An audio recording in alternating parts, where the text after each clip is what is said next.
తెలంగాణ వ్యాప్తంగా కూడా మొత్తం బడుగు బలహీన వర్గాల బిడ్డలందరూ కూడా మేల్కొని మరి అందరం కూడా కలిసి ఉద్యమాలు చేయడం జరిగింది. మీ అందరికీ తెలుసు, తెలంగాణ జాగృతి నుండి గత 13 ఏళ్ల కింద ఉమ్మడి ఆంధ్రప్రదేశ్లోనే అసెంబ్లీలో అంబేద్కర్ విగ్రహం పెట్టాలని అడిగినటువంటి సంస్థ జాగృతి సంస్థ.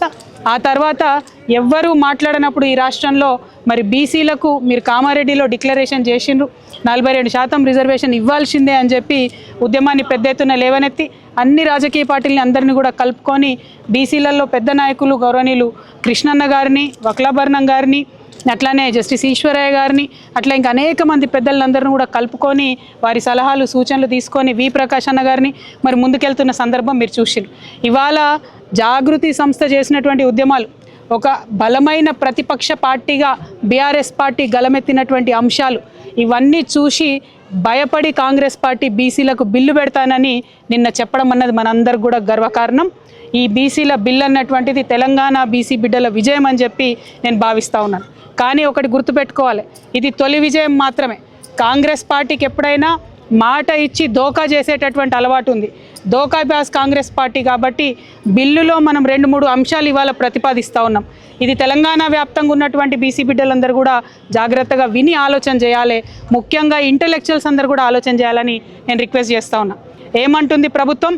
ఒకటే బిల్లు 42% పెట్టి దాన్ని కేంద్ర ప్రభుత్వానికి పంపించి చేతులు దులుపుకుంటామంటున్నారు. కానీ ఎన్నికలలో అట్లా చెప్పలే, 42% ఇస్తాం రిజర్వేషన్ అని చెప్పినారు.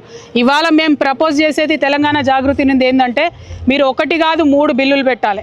ఎందుకోసం 3 బిల్లులు పెట్టాలి? మీరు 46% బీసీలు ఉన్నారని చెప్పారు. మరి 46% బీసీ ఆడబిడ్డలైనా మగబిడ్డలైనా చదువుకోవడానికి విద్యలో 46% రిజర్వేషన్లతోనే ఒక బిల్లు పెట్టాలి.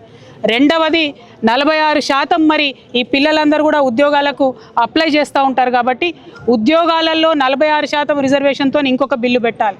పొలిటికల్గా వాస్తవానికైతే మీరు తప్పు లెక్కలు చేసినప్పటికీ వచ్చిన 46% పొలిటికల్ పెట్టాలి రిజర్వేషన్. కానీ మీరు 42 ఎన్నికలలో చెప్పినారు, కనీసం 42%తోనన్నా మీరు పొలిటికల్ రిజర్వేషన్ కోసం 3వ బిల్లు పెట్టాలి. ఎందుకు 3 సపరేట్ బిల్లులు పెట్టమని డిమాండ్ చేస్తూ ఉన్నామంటే, మీరు ఈ బిల్లులు అన్ని అంశాలు ఒకటే బిల్లులో పెట్టి కేంద్రం మీద తోసేసి చేతులు దులుపుకుంటే మీరు కేవలం మభ్యపెట్టినట్టయితే తప్పితే ఆ వాస్తవమైనటువంటి బెనిఫిట్ బీసీ బిడ్డలకు దక్కదు. నిజంగానే బీసీలు 46% కన్నా ఎక్కువ ఉన్నారు, 52% ఉన్నారని చెప్పి ఎప్పుడో కేసీఆర్ గారు చేసిన సర్వేలో తేలింది. కానీ మీరు అది కాకుండా తప్పు లెక్కలు చేసి 46 అన్నారు. మరి 46% ఉంటే 46% మందికి విద్యలో అయితే రిజర్వేషన్ ఉండాలి కదా.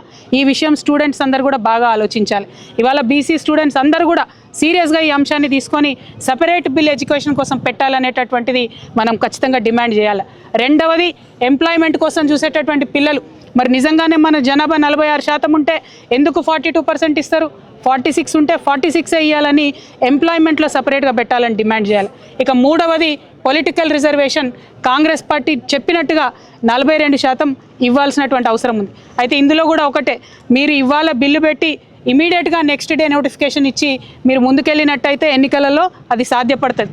కానీ మీరు ఇవాళ బిల్లు పెట్టి వాళ్ళు వీళ్ళు కోర్టుకు వెళ్ళేటటువంటి అవకాశాలు ఇచ్చి ఆ చేతులు తులుపుకునే ప్రయత్నం చేస్తున్నారని నిర్దుష్టమైనటువంటి సమాచారం మా దగ్గర వస్తున్నది. కాబట్టి అలా కాకుండా మీరు పెట్టేటటువంటి బిల్లు సరిగ్గా తేలేటట్టుగా, మీరు పెట్టేటటువంటి బిల్లు బీసీలకు బెనిఫిట్ ఇచ్చేటట్టుగా, అన్ని కోర్టు పరీక్షలు పాస్ అయ్యేటట్టుగా, కేంద్ర ప్రభుత్వం మీద ఒత్తిడి తీసుకొచ్చే విధంగా, బెనిఫిట్ వచ్చే విధంగా ఉండాలని చెప్పి మేము డిమాండ్ చేస్తూ ఉన్నాం.